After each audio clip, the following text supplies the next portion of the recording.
कृष्ण भगवान कहते हैं, आपका मन अगर आप अपने वश में नहीं करेंगी तो वो आपके दुश्मन की तरह काम करना शुरू कर देगा। निर्माण केवल पहले से बनी चीज़ों का नया रूप है। केवल किस्मत वाला योद्धा ही स्वर्ग तक पहुंचाने वाला युद्ध लड़ता है। इंसान अपने विश्वास की बुनियाद पर उस जैसा बनता चला जाता है। आपके साथ अब तक जो हुआ अच्छे के लिए हुआ, आगे जो होगा अच्छे के लिए होगा, जो हो रहा है वो भी अच्छे के लिए हो रहा है। इसलिए हमेशा वर्तमान में जियो, भविष्य की चिंता मत करो।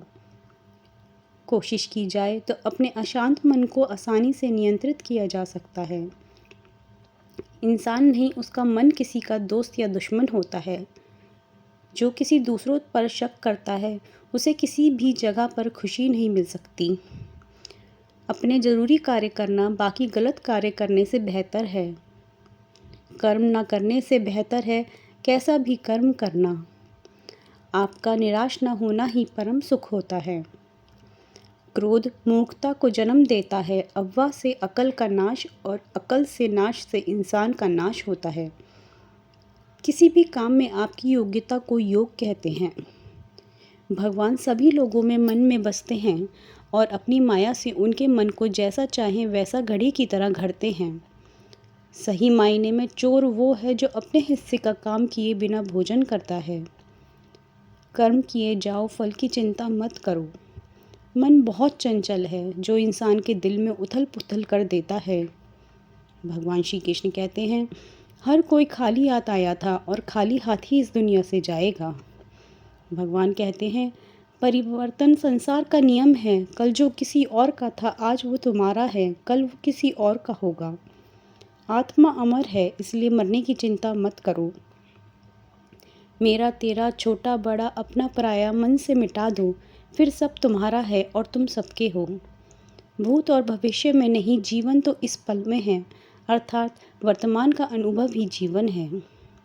तू करता वही है जो तू चाहता है, होता वही है जो मैं चाहता हूँ। तो वही कर जो मैं चाहता हूँ, फिर होगा वही जो तू चाहता है।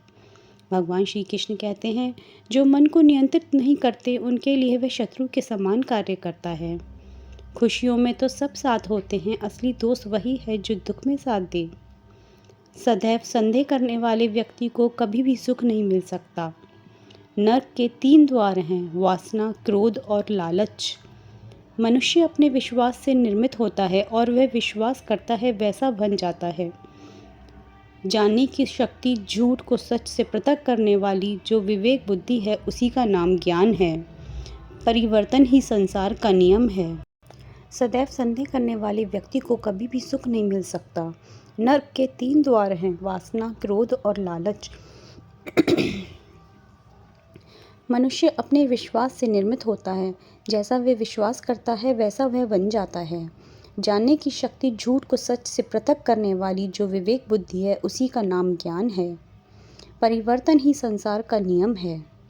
क्रोध से भ्रम पैदा होता है, भ्रम से बुद्धि व्यर्थ होती है, तब तर्क नष्ट हो जाता है, तब तर्क नष्ट होता है, तब व्यक्ति का पतन हो जाता है। मन अशांत हो तो उसे नियंत्रित करना कठिन है, लेकिन अभ्यास से इसे वश में किया जा सकता है। कृष्ण कहते हैं, तुम उसके लिए शोक करते हो जो शोक करने के योग्य नहीं है और फिर भी ज्ञान की बातें करते हो। बुद्धिमान व्यक्ति न जीवित और न ही मृत व्यक्ति के लिए शोक करते हैं। खाली हाथ आए हो और खाली हाथ जाना है, इसलिए व्यर्थ की चिंता छोड़कर व्यक्ति को हमेशा सत्कर्म करना चाहिए। जिसे तुम अपना समझकर मर्ग हो रहे हो, बस यही प्रसन्नता तुम्हारे दुखों का कारण है। जो कोई भी जिस किसी भी देवता की पूजा विश्वास के साथ करने की इच्छा रखता है, मैं उसका विश्वास उसी देवता में दृढ़ कर देता हूँ। केवल मन ही किसी का मित्र और शत्रु होता है। अपने अनिवार्य कार्य करो, क्योंकि वास्तव में कार्य करना निष्क्रियता से बेहतर है। कर्म का फल व्यक्ति को उसी तरह ढूंढ लेता है जैसे कोई बछड़ा सैकड़ों गायों के बीच अपनी माँ को ढूंढ लेता है।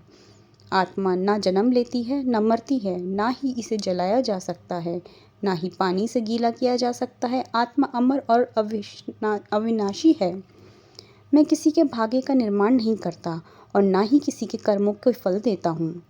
व्यक्ति या जीव का कर्म ही उसके भाग्य का निर्माण करता है। आत्मा पुराने शरीर को वैसे ही छोड़ देती है जैसे मनुष्य पुराने कपड़ों को उतार कर नए कपड़े धारण कर लेता है। इस संसार में कुछ भी स्थायी नहीं है। मन शरीर का हिस्सा है। सुख दुख का एहसास करना आत्मा का नहीं, शरीर का काम है। मान अपमान, लाभ हानि, खुश हो जाना या दुखी हो जाना, ये सब मन की शरारत है। वर्तमान परिस्थिति में जो तुम्हारा कर्तव्य है वही तुम्हारा धर्म है। मैं ऊष्मा देता हूँ, मैं वर्षा करता हूँ और रोकता भी हूँ। मैं अमृत भी हूँ और मृत्यु भी। श्री कृष्ण कहते हैं, मेरे भी कई जन्म हो चुके हैं, तुम्हारे भी कई जन्म हो चुके हैं। ना तो यह मेरा आखिरी जन्म है और ना ही तुम्हारा आखिरी जन्म है। हे अर्जुन, अगर तुम अपना कल्याण चाहते हो तो सभी उपदेशों, सभी धर्मों को छोड़कर मेरी शरण में आ जाओ। मैं तुम्हें मुक्ति प्रदान करूँगा। मोहग्रस्त होकर अपने कर्तव्य पथ से हट जाना मूर्खता है, क्योंकि इससे ना तो तुम्हें स्वर्ग की प्राप्ति होगी और ना ही तुम्हारी कीर्ति बढ़ेगी। धर्म युद्ध में कोई भी व्यक्ति निष्पक्ष नहीं रह सकता है। धर्म युद्ध में जो व्यक्ति धर्म के साथ नहीं खड़ा है, इसका मतलब वह अधर्म का साथ दे रहा है, वह अधर्म के साथ खड़ा है। भगवान प्रत्येक वस्तु में, प्रत्येक जीव में मौजूद हैं। मुझे जानने का केवल एक ही तरीका है, मेरी भक्ति। मुझे बुद्धि द्वारा कोई न जान सकता है, न समझ सकता है। आत्मा का अंतिम लक्ष्य परमात्मा में मिल जाना होता है।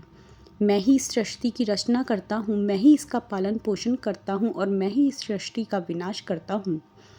मैं सभी प्राणियों को जानता हूँ, सभी के भूत, भविष्य और वर्तमान को जानता हूँ, लेकिन मुझे कोई नहीं जानता है। जो मुझे जिस रूप में पूजता है, मैं उसी रूप में उसकी पूजा का फल देता हूँ।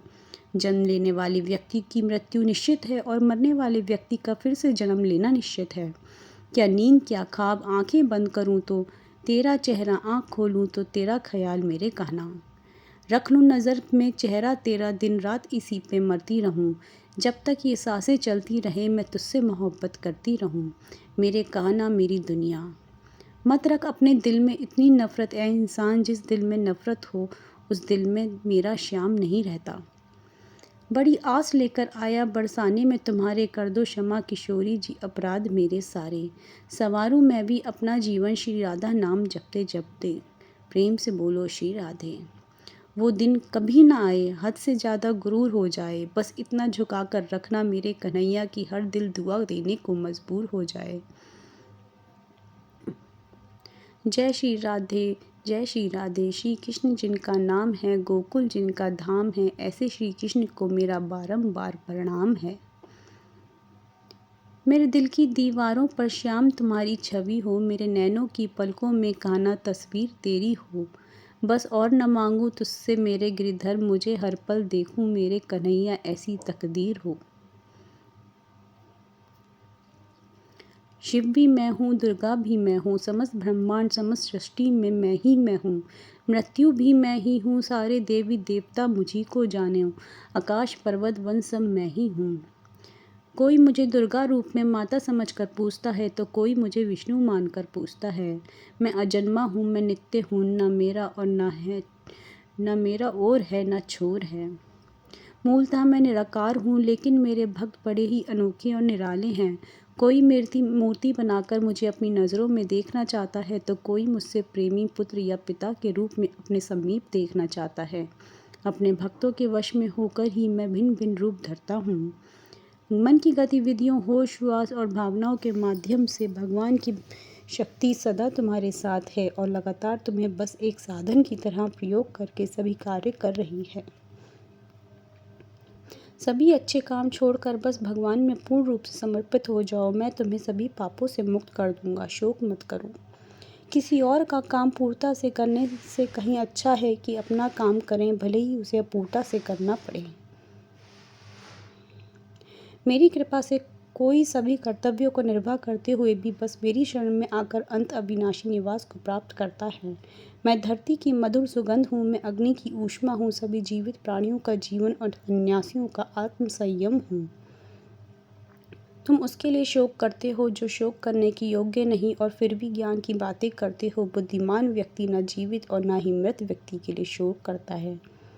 कभी ऐसा समय नहीं था जब मैं तुम या ये राजा महाराजा अस्तित्व में नहीं थे, ना ही भविष्य में कभी ऐसा होगा कि हमारा अस्तित्व समाप्त हो जाए। कर्म मुझे बांधता नहीं, क्योंकि मुझे कर्म के प्रतिफल की कोई इच्छा ही नहीं। वह जो वास्तविकता से मेरे उत्कृष्ट जन्म और गतिविधियों को समझता है, वह शरीर त्यागने के बाद पुनः जन्म नहीं लेता और मेरे धाम को प्राप्त होता है।